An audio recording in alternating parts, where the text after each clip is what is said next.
Hey kids, and welcome to another exciting edition of the Still Unnamed Podcast. I'm Pete Salas, along with Mark, on the cards are on the table, Rodriguez. Cards Are on the Table. I like that saying. I've always liked that saying. It's good to show your hand. Just let everybody know what's up. It is. My wife has her own version of it when she needs me to, like, man up. Torito on this table. Torito on the table. No, very close. Put your balls on the table. That's Wow. what she says. It's time to put your balls on the table and get it done. Does it work? Twice in 7 years.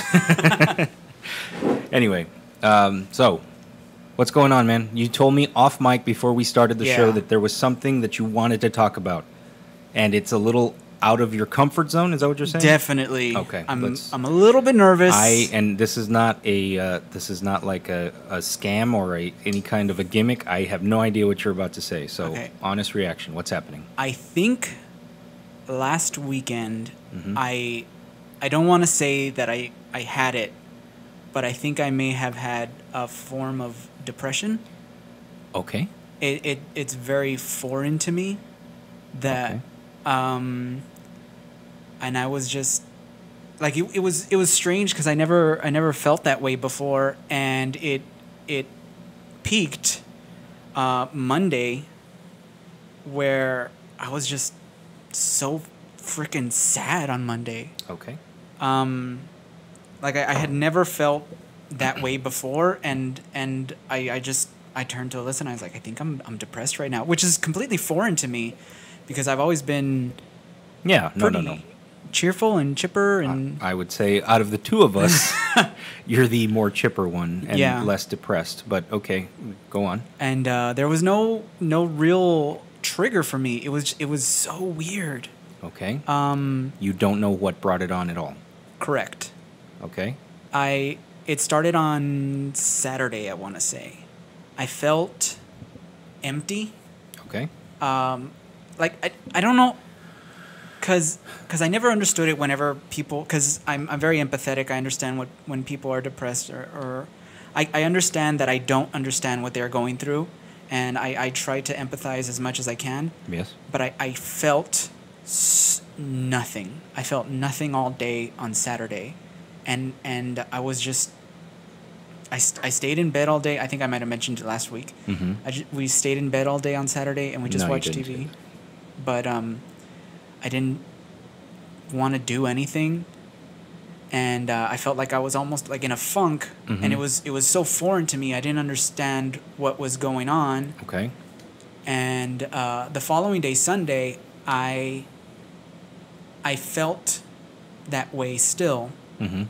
and I didn't know what to do about it. So I ended up trying to do a lot of things on Sunday. I Like physically do things. physically do like things. to get it out. Maybe Yeah, like I exercise. thought sort of. because I've had like spurts of boredom, and I felt maybe I'm bored and I just need to do something. I need to get out of the house. So I made a big breakfast for my family, and then That's your typical Sunday, right? typical Sunday. Okay. But I felt like I really went into it because I was like, okay, I'm gonna do this, and maybe this accomplishment will make me feel a little bit like, hey, I did something. And, Okay. and I'm gonna have to ask questions. I'm sorry. of course, no, absolutely, because Did it the exact same amount that you felt Saturday? Did you wake up with it the same amount Sunday, or did it increase or decrease Sunday morning? So I felt empty. I want to say I felt probably bored. I want to say boredom on Saturday is what I can call it. And then on Sunday, I felt perhaps more bored going into empty. Okay, let's hit that empty word a little bit because you're walking the line between bored is a key word that you're using, and Yeah. you've used empty a couple times. Yeah. So I need to understand. Like, I'm not trivializing what you're feeling No, whatsoever. of course. This but, is all like, foreign to me. I'm trying to vocalize as much as I can about what I was going through. You do know that boredom is not on the spectrum of depression, right? I mean, okay. Yeah. No. I understand. It's not that it's a what's the word? Not a characteristic, but it's a. Okay. Anyway, I don't want to psychoanalyze it too much, but anyway, let's hit the emptiness is more important. Yeah. What do you mean? Because I don't want empty? to. I don't want to say that I was. Okay, a better word than bored is I was unsatisfied with life, with your life in general. Just in general, yeah. Let's go with. I was just because you felt a feeling of unsatisfaction. Correct. Okay, and it wasn't It wasn't from anything in particular. You Nothing weren't was hungry. triggering. You weren't. I guess bored was the most. Okay, all right. I wasn't finding anything to bring me joy.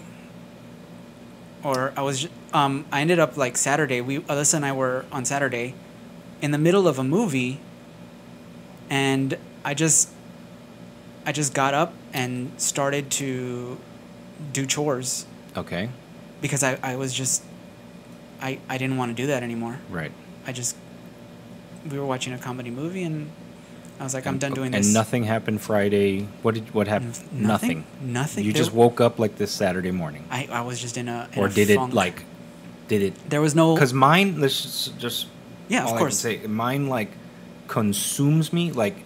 I've tried to explain it to Jamie, and she understands what I mean. But you'll get it much more. No offense, but yeah.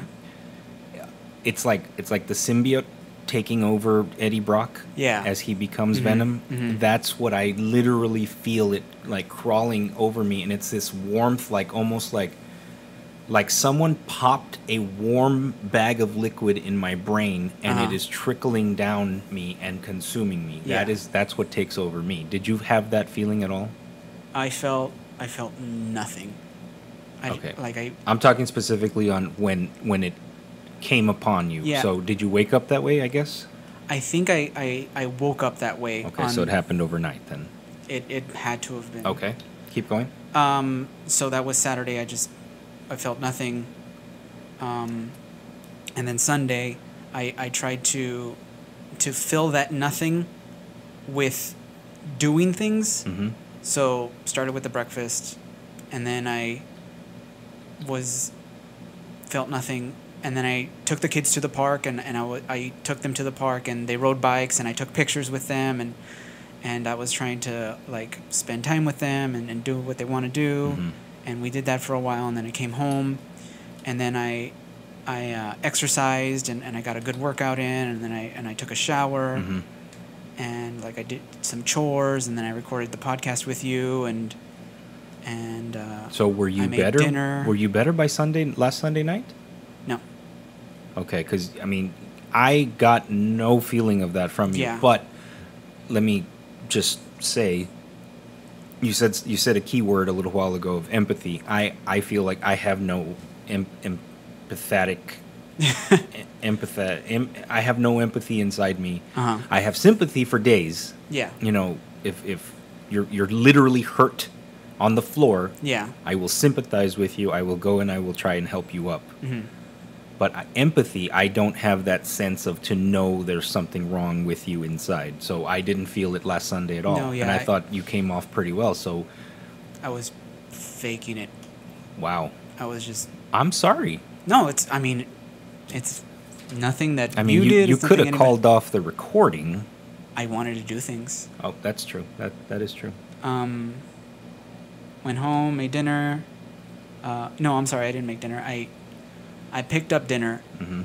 Watched a movie with my family, and then went to bed, and then I woke up on Monday the saddest I've ever felt.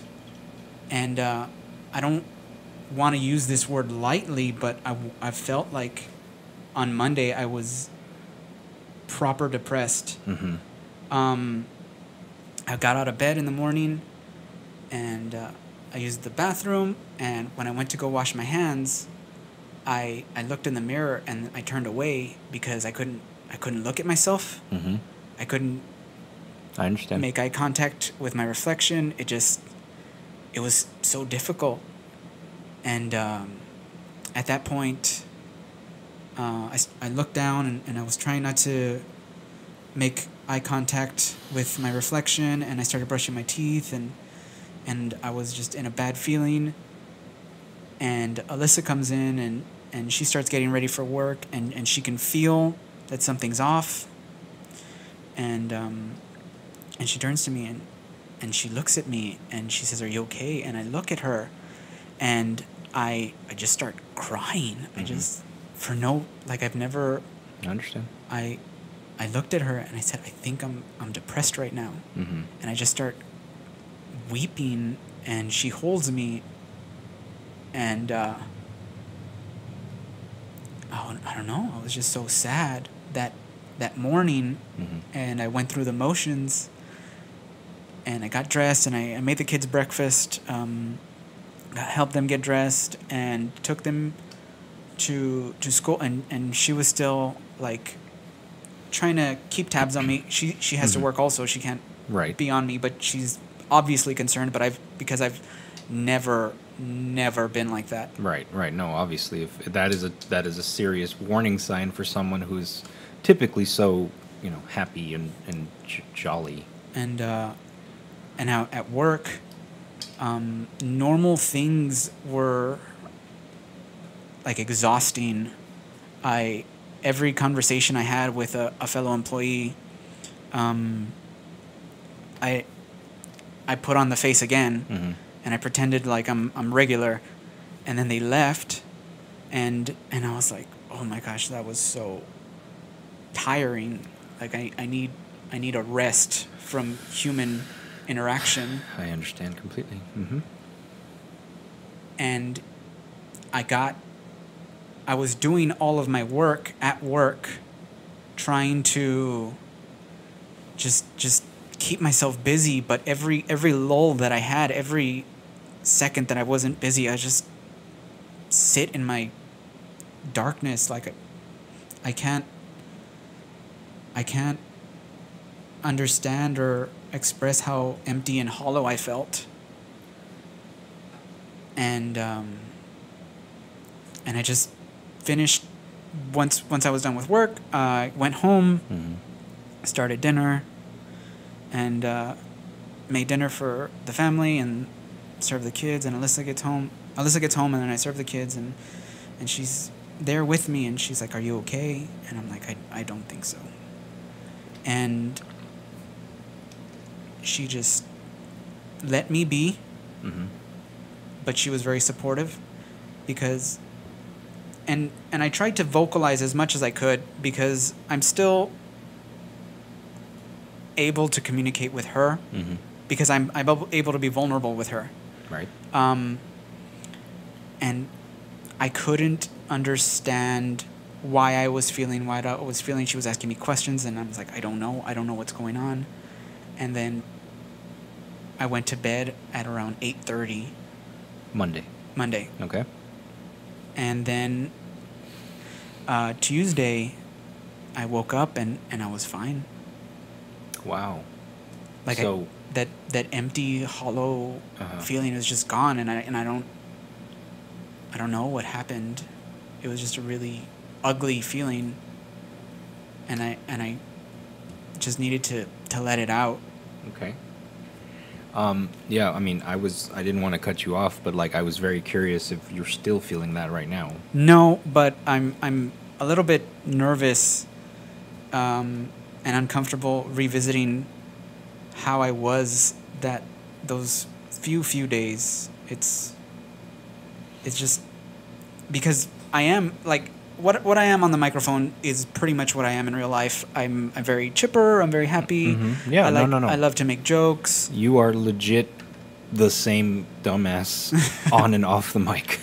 And then I went through that, and it was something that I literally never felt. Mm-hmm. I've never felt nothing.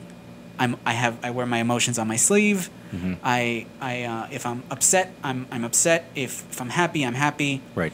I'm pretty open about my feelings, but I felt no feelings, and the lack of feelings made me so sad. Right. and it felt like on the surf or like within myself, I'm like, something is off, something is wrong. You're not normal right now, and that just made me feel worse. Right, like you were doing something wrong for feeling the way you feel. Right. No, okay, I understand. And no, you were not. Just FYI. No, I know. Was there any anxiety that came along? Do you ever get anxiety? I don't want to say yes. Okay. I get nervous sometimes, like if I have a meeting or right. if No, I have no, a that's tour, but normal. But like the anxiety where it kind of cripples you in the sense that you are like just unable to move forward. You know what you need to do, and that in itself is giving you even more anxiety, and the fact that you're not doing it or that you can't do it is compounding that anxiety. It's this ugly ball of like this mass that's not visible, but it's a force that like, you know. Yeah, it prevents you from being able to. Do you get that? Typically, no. Okay. I have had that happen at one point because I mean these moments stay with me because they're so foreign that I'm able to recognize them. I think it happened once. Okay. I was in line at HEB. Okay. It was during my break at work. I needed to pick up a few things, so I went to HEB, and I had my items, and then I was in line, and I suddenly was aware of everyone. Wow, I know that exact feeling. And I understand that nobody even looked at me, but I felt like I was an annoyance to everyone. Like I was in line, and I felt like the person in front of me is bothered by me being in line behind them. And the person behind me is annoyed at the fact that they have to wait for me to purchase my items. Right. And they have to like scoot forward because there's people walking behind them. And I was suddenly aware of everyone and everything, and I felt uncomfortable. Right.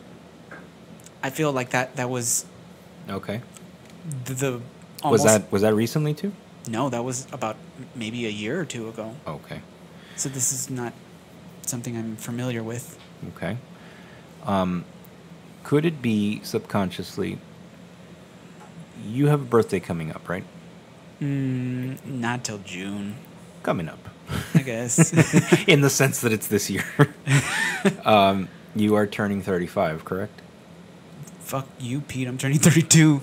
32? Yeah. Wait, well, how old are you? I'm 31 if I'm turning 32. Okay. Well, anyway, you've got a birthday coming up. So I remember distinctly in my early 30s, which now it's very depressing to tell you that I'm on the other side of 35, closer to 40. Not there yet. Anyway, I do remember that is when this depression started. Yeah. And that's when it kicked in right. Like it started kind of what you're saying pre-30s, and in my 30s is when I started to recognize it.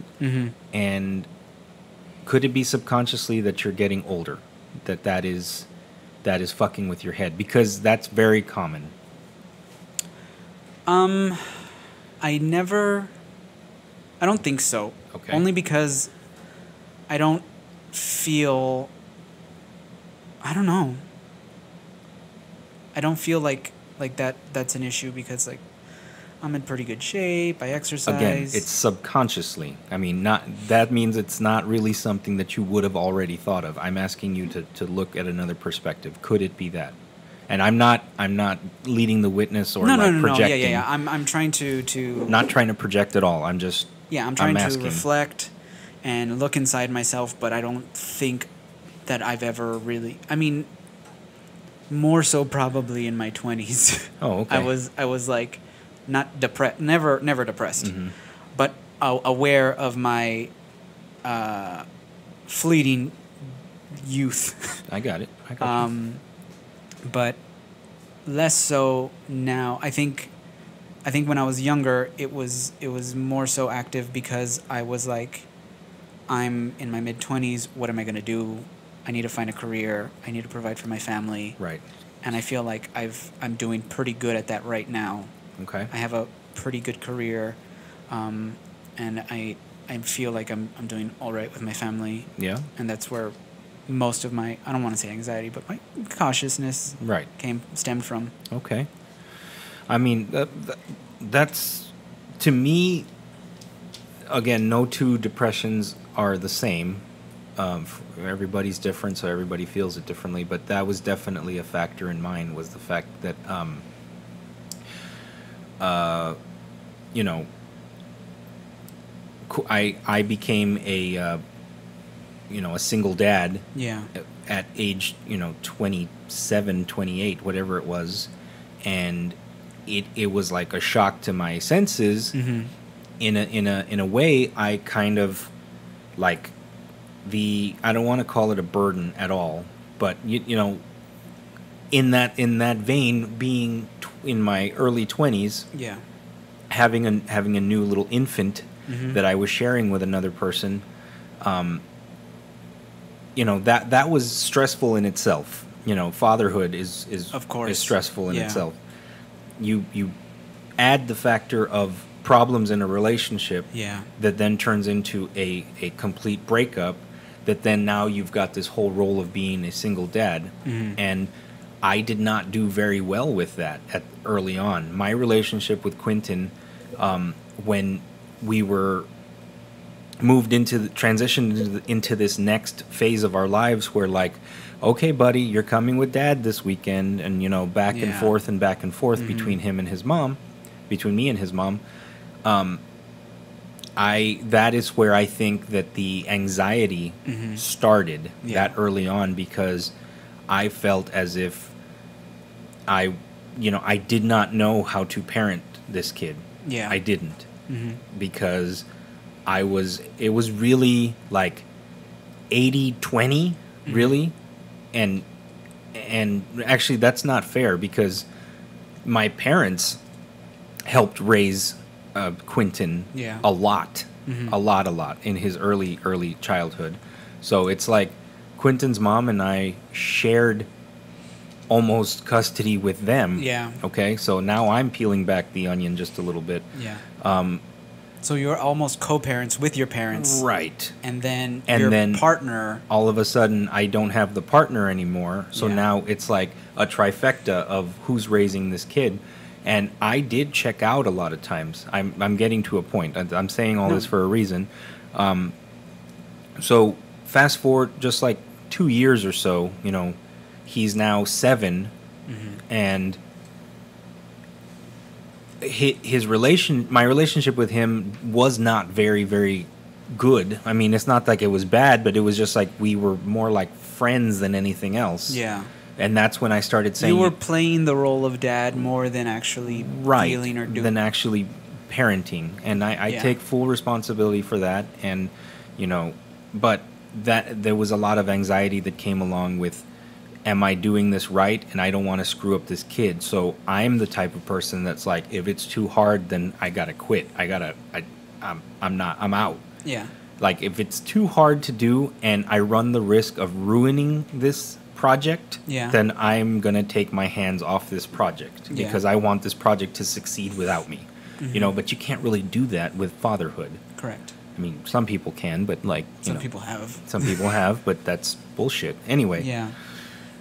my point is, that's where my anxiety started in my early youth of not youth, but my early fatherhood stages. Mhm. Okay, and all the transitions that came along with it. I want to say, this is my point, the depression kicked in once I started reflecting on the fact that I have missed so many years of bonding with my son, Yeah. my only child. Yeah. So I still feel that today.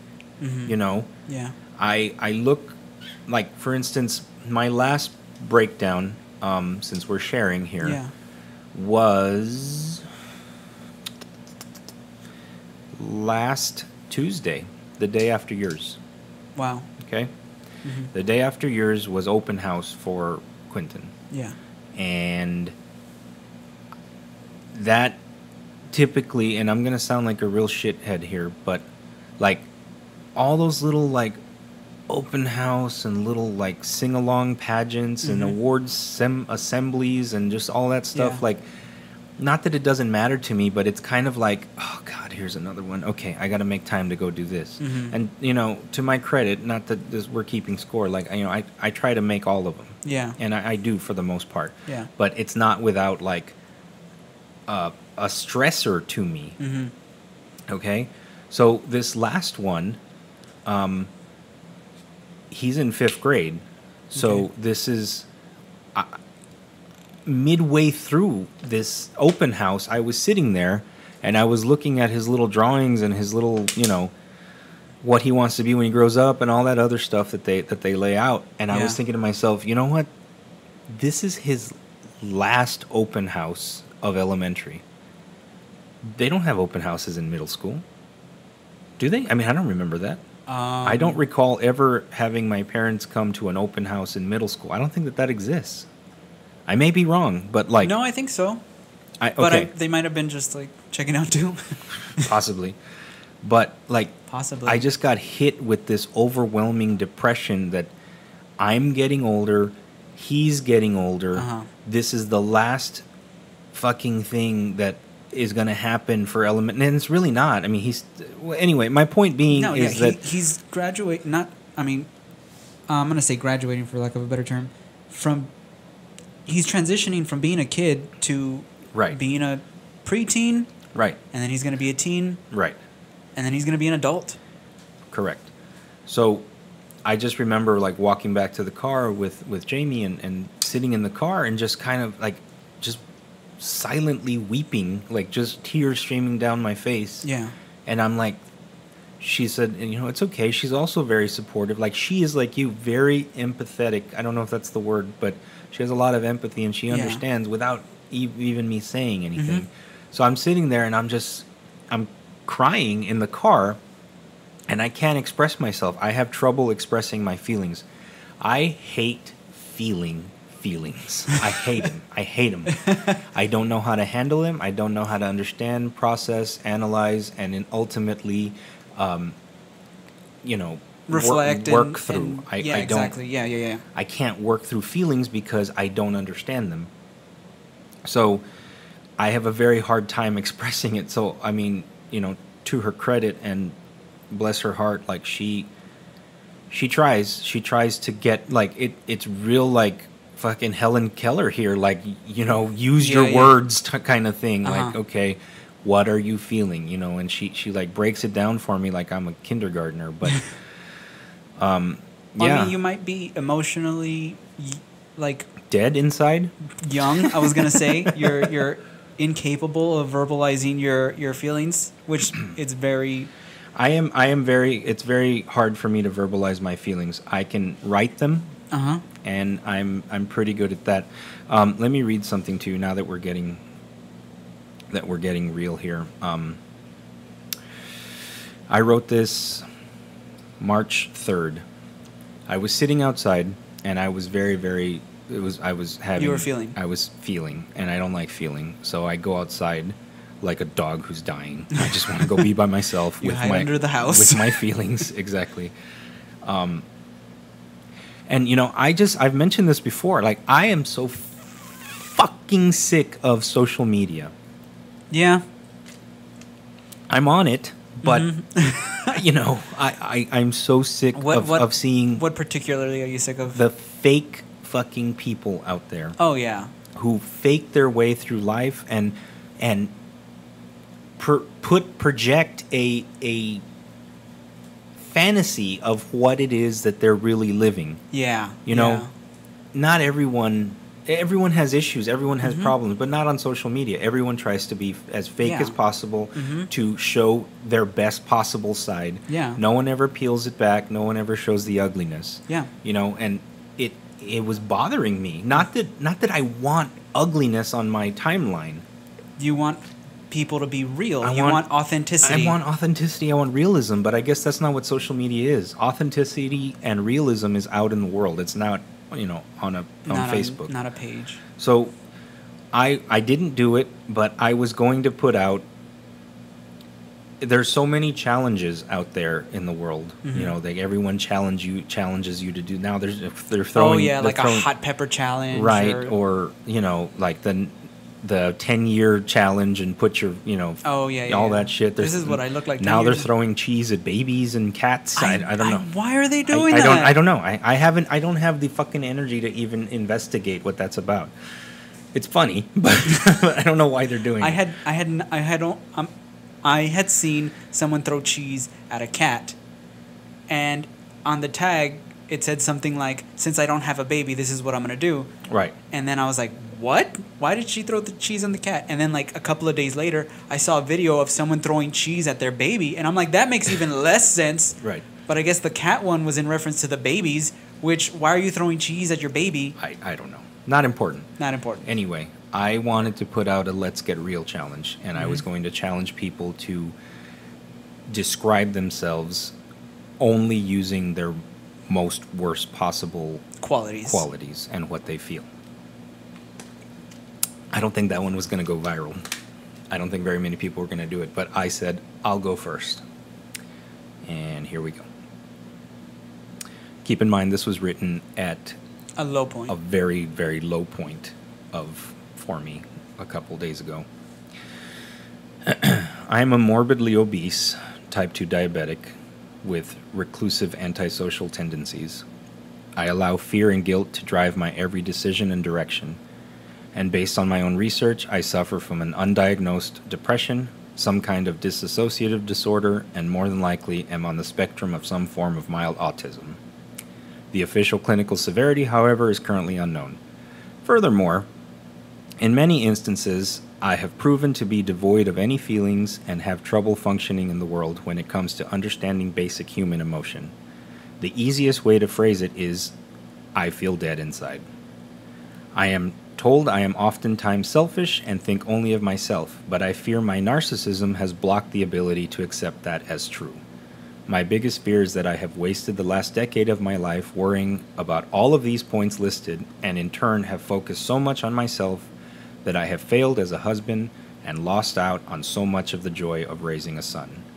Perhaps I am selfish after all. So I have tears welling up in my eyes.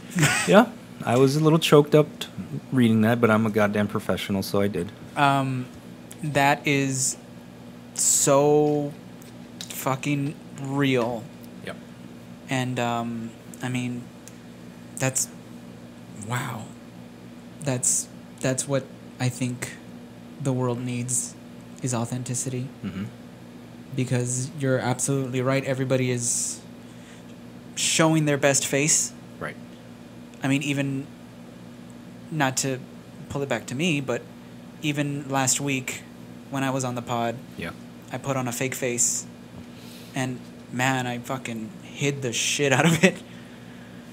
And I think the world could benefit from people just showing that we're people and we're not perfect. Right. But man, that was, I mean, I don't want to say it was nice, because that's fucking, well, like, wow, you're a dickhole. Oh, you owe me a beer. Son of a bitch. Do you drink? Not anymore. I'll get you two. Yeah. Fuck, man. That was, I appreciated it. Let me just say that. Okay. Well, I genuinely appreciated hearing you be vulnerable and being honest. Mm-hmm. Because that was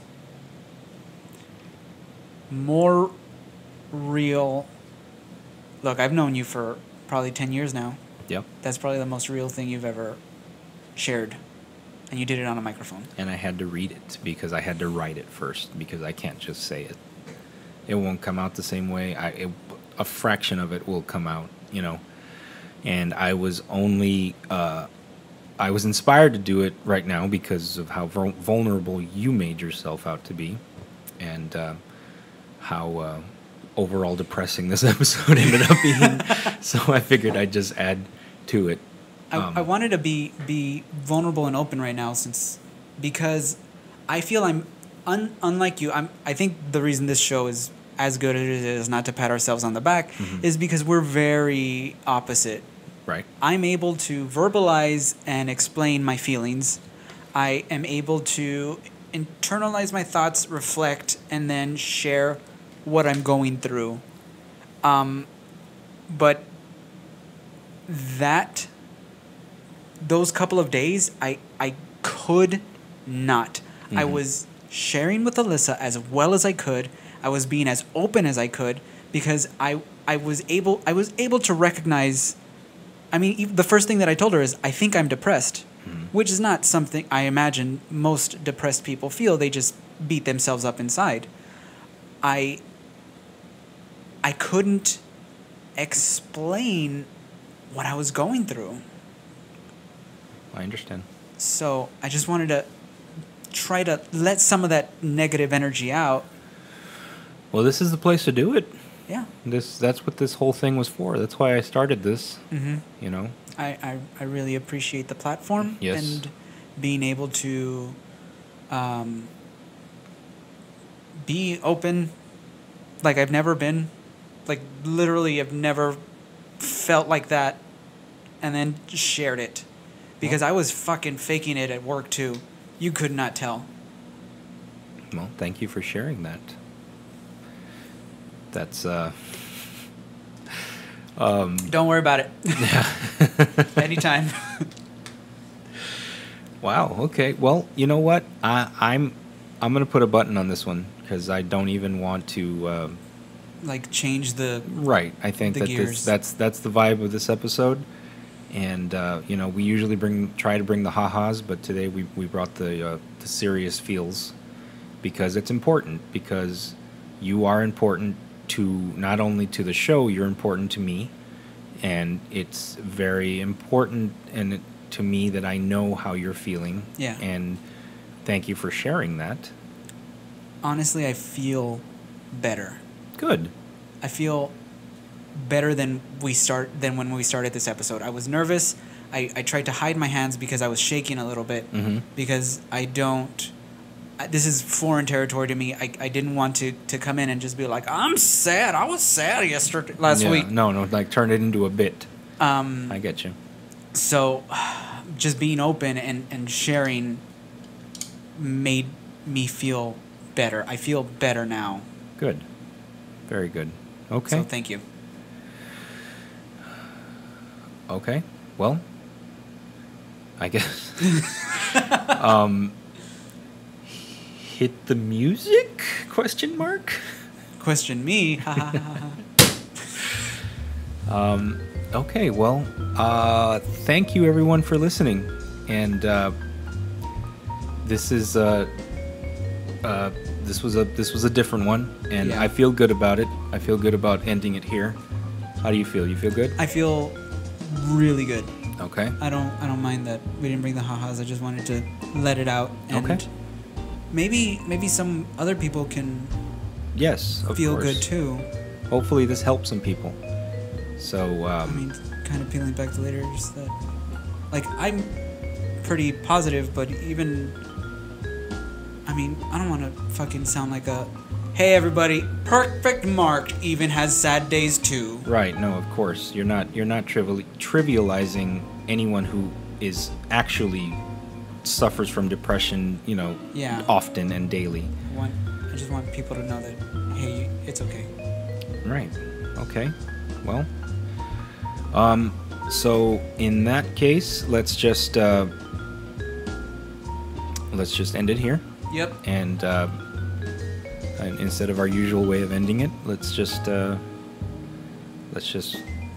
Fraser Crane it and just say,